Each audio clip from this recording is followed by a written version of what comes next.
प्यारे बच्चों, एसएनपीएस online class में एक बार फिर से आपका स्वागत है। जैसा कि आप जानते हैं, वीकेंड में सेकेंडरी बुक की पढ़ाई होती है और आज मैं आपको व्याकरण पढ़ाने जा रही हूँ। प्यारे बच्चों, आपको पिछली कक्षा में मैं पढ़ा चुकी थी भाषा और व्याकरण। भाषा की परिभाषा भी बताए थे, जो एक दूसरे के मन की बातों को प्रकट करने का साधन ही भाषा है। और भाषा के 3 रूप होते हैं। तीनों रूप को हम समझा दिए थे और आप लोग उसको नोट कर लिए होंगे। मुझे विश्वास है आप लोग घर पे रहते हैं, सुरक्षित रहते हैं और पढ़ाई पे ध्यान दे रहे हैं। तो भाषा के 3 रूप होते हैं, लिखित भाषा, मौखिक भाषा और सांकेतिक भाषा। तो वो हम आपको बता चुके थे। अब आइए हम जानते हैं भारत में कितनी भाषाएं होती है। हमारे देश में विभिन्न भाषाएं बोली जाती है, जैसे कश्मीर में कश्मीरी, पंजाब में पंजाबी, गुजरात में गुजराती, मध्य प्रदेश में हिंदी, उड़ीसा में उड़िया आदि। ठीक उसी प्रकार विभिन्न देश में भी अनेक भाषाएं बोली जाती है, जैसे जापान में जापानी, चीन में चीनी, इंग्लैंड में अंग्रेजी, फ्रांस में फ्रांसीसी आदि।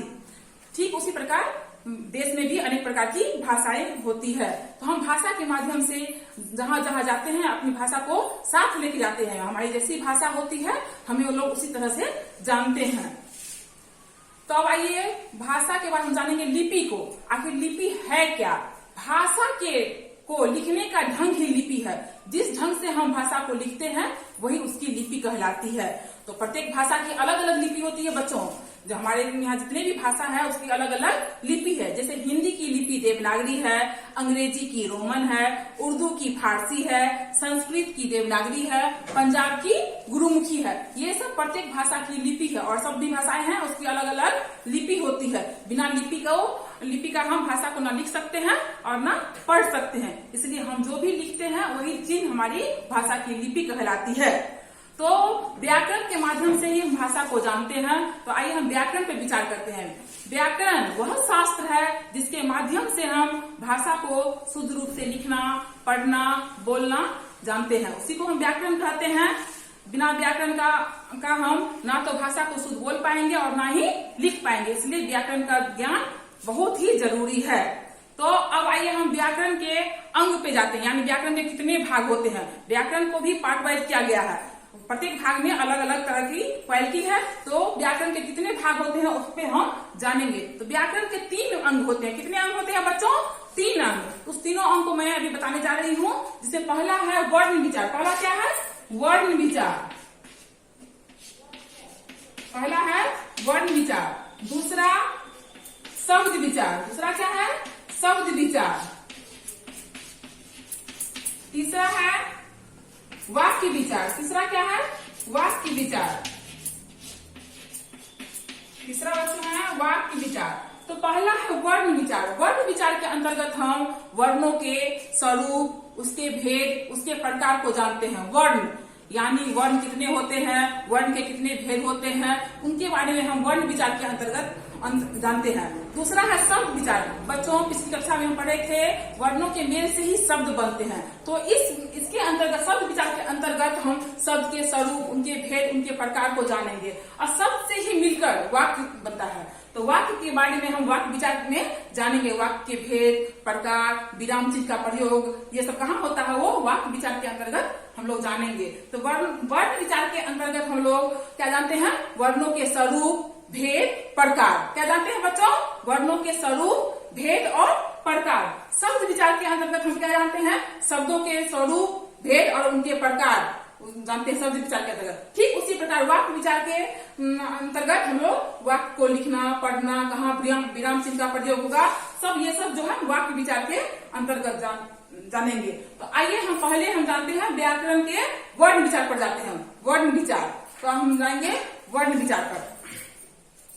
वर्ण विचार बच्चों, वर्ण भाषा की वह छोटी ध्वनि है जिसके खंड या टुकड़े नहीं होते हैं। उसका और भी टुकड़ा हम नहीं कर सकते हैं। शब्द का टुकड़ा करेंगे तो वर्ण बनेगा, लेकिन वर्ण को और हम टुकड़े नहीं कर सकते हैं। वही भाषा का वर्ण कहलाता है, वही वर्ण कहलाता है। तो हम इसकी परिभाषा को लिख रहे हैं, आप लोग भी नोट कीजिए। वर्ण विचार।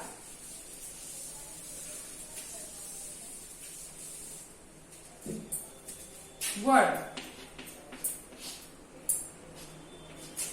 भाषा की सबसे छोटी ध्वनि छोटी ध्वनि जिसके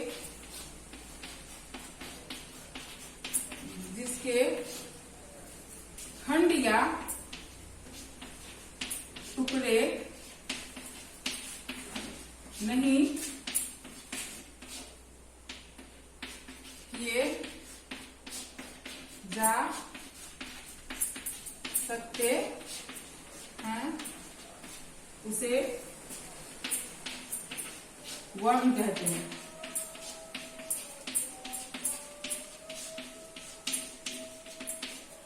तो इसका परिभाषा है भाषा की सबसे छोटी ध्वनि, भाषा की सबसे छोटी ध्वनि जिसके खंड या टुकड़े नहीं किए जा सकते हैं उसे क्या कहते हैं, वर्ण कहते हैं। आप उदाहरण में समझिए, जैसे लिखते हैं यहाँ पे कमल, क म ल कमल, इसको अलग करेंगे हम, इसको टुकड़ा करेंगे तो क प्लस म प्लस ल, ये हो गया कमल।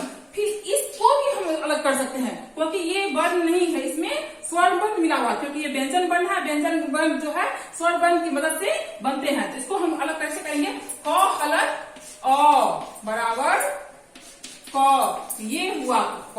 इस वर्ण को हम अलग टुकड़ा नहीं कर सकते, यही रूप जो है वर्ण कहलाती है। इसी रूप को हम क्या कहते हैं, वर्ण कहते हैं। क हलक जो यहाँ पे लिखा हुआ है इसी को हम वर्ण कहते हैं, इसको हम और टुकड़ा नहीं कर सकते। तो यही भाषा का सबसे छोटा रूप हुआ और ये वर्ण है, यही वर्ण है।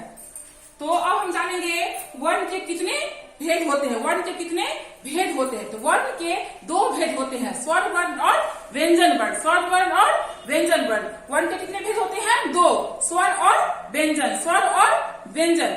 स्वर्ण वर्ण को समझिए, स्वर्ण वर्ण वे वर्ण है जिनका उच्चारण करने में अन्य वर्ण की मदद लेनी पड़ती है। स्वर्ण वर्ण वे स्वर्ण वर्ण वे वर्ण है जिसके उच्चारण करने में किसी और वर्ण की मदद नहीं लेनी पड़ती है, वे स्वर्ण वर्ण कहलाते हैं। और व्यंजन वर्ण स्वर्ण वर्ण की मदद से बोली जाती है, वो व्यंजन वर्ण कहलाते हैं। तो स्वर्ण वर्ण को जानेंगे, स्वर्ण वर्ण है क्या, स्वर्ण वर्ण है क्या। तो स्वर्ण वर्ण को जानिए अभी।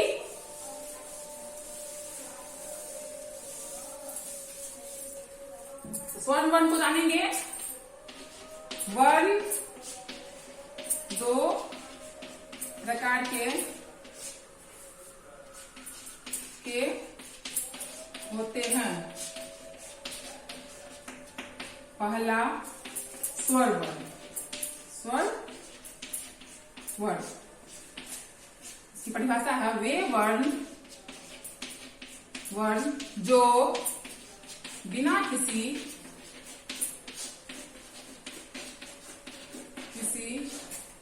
सहायता से बोला जाए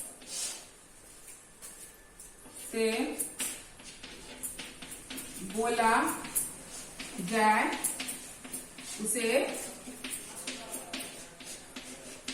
स्वर वर्ण कहते हैं। वे वर्ण जो बिना किसी सहायता से बोला जाए उसे स्वर वर्ण कहते हैं। स्वर वर्ण 11 होते हैं। कितने होते हैं? 11। स्वर वर्ण कितने होते हैं? 11। स्वर वर्ण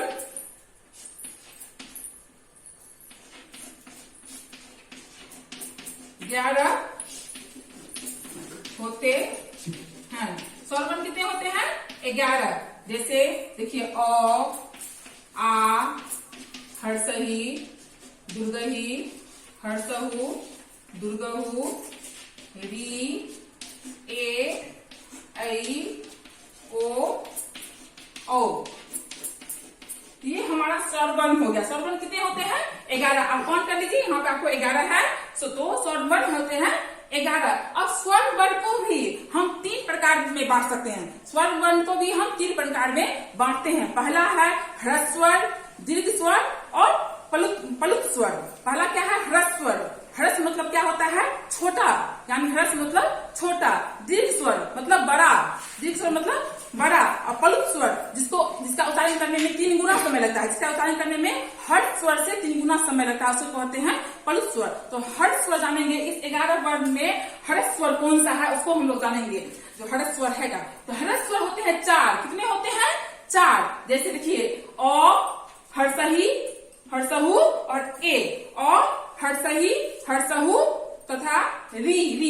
ये हुए आपको हर्ष स्वर। इसको बोलने बोलने में बहुत कम समय लगता है, इसको बोलने में बहुत कम समय लगता है। ये हो गए ह्रस्व स्वर। ह्रस्व स्वर कितने हो गए? 4। ह्रस्व स्वर कितने हो गए?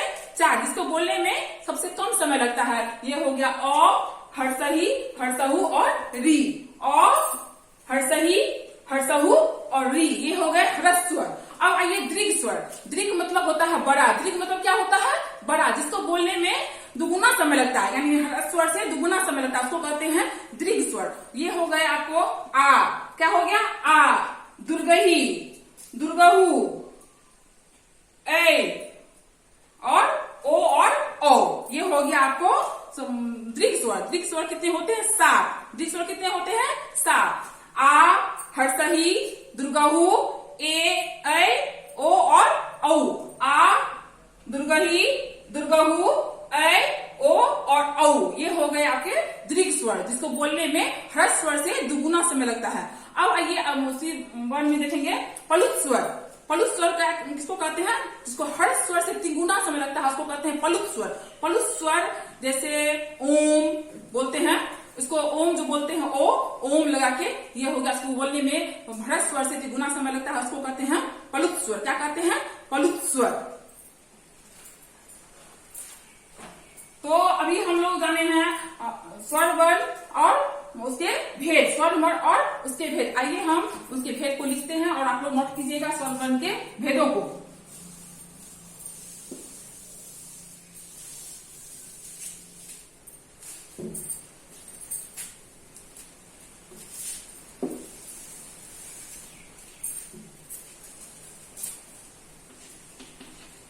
स्वर वर्ण के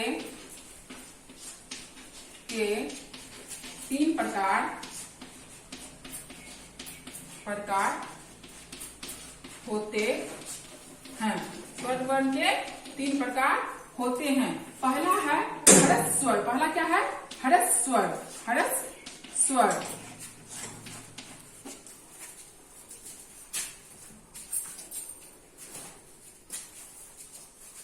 जिन वर्णों के उच्चारण में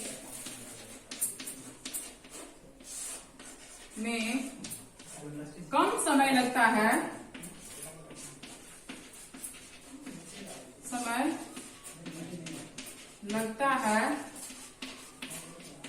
उसे ह्रस्व स्वर कहते हैं। उसे ह्रस्व स्वर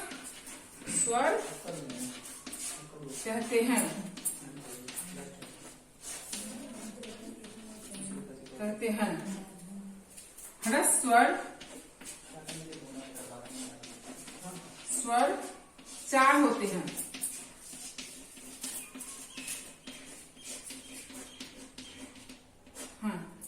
अ, हर्षही, हर्षहु और री। ह्रस्व स्वर 4 होते हैं। तो ह्रस्व स्वर जिन वर्णों के उच्चारण में कम समय लगता है, उसे ह्रस्व स्वर कहते हैं। ह्रस्व स्वर कितने होते हैं? 4। कितने होते हैं? 4। अ, हर्षही, हर्षहु और री। अ, हर्षही, हर्षहु और री। अब आइए दीर्घ स्वर पे।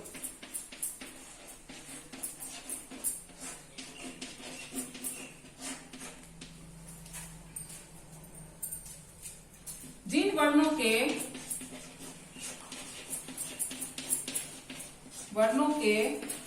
उच्चारण में ह्रस्व स्वर से 2 गुना समय लगता है, उसे दीर्घ स्वर कहते हैं। दीर्घ स्वर 7 होते हैं। दीर्घ स्वर कितने होते हैं? 7। दीर्घ स्वर 7 होते हैं। आ, दुर्गही, दुर्गहु ए ओ ओ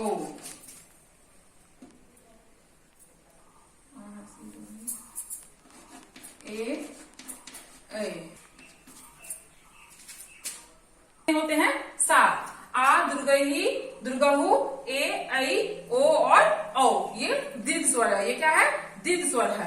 तो हर्ष स्वर मतलब छोटा, दीर्घ स्वर मतलब बड़ा। जिसको बोलने में कम समय लगता है हर्ष स्वर, जिसको बोलने में हर्ष स्वर से दोगुना समय लगता है वो हुआ दीर्घ स्वर। अब आइए प्लुत स्वर। प्लुत स्वर तो अब चलते हैं प्लुत स्वर पे। प्लुत स्वर तो जानिए,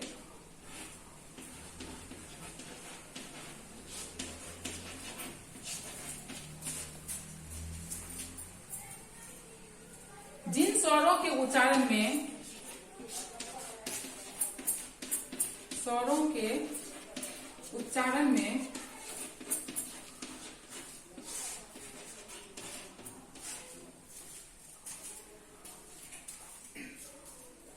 हर्ष स्वर से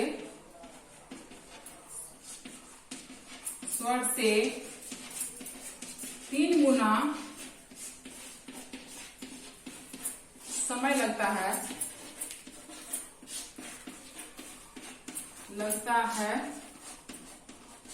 उसे प्लुत स्वर कहते हैं।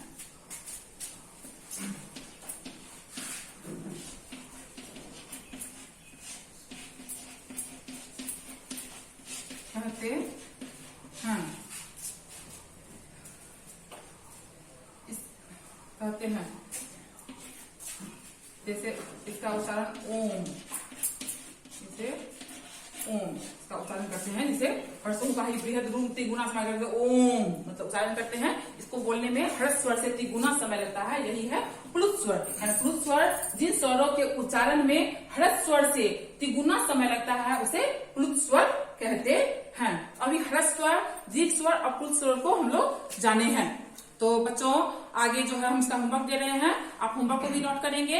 आपको जो हम भाषा और व्याकरण जो पढ़ाए हैं उनकी परिभाषा, भाषा के रूप और उनकी परिभाषा को लिखकर लाना है, और वर्ण व्याकरण के कितने अंग होते हैं तीनों अंगों को लिखकर लाना है। हम आपका होमवर्क चेक करेंगे जब स्कूल खुलेगी, आप नोटबुक में लिखेंगे और उसको हम चेक करेंगे। धन्यवाद।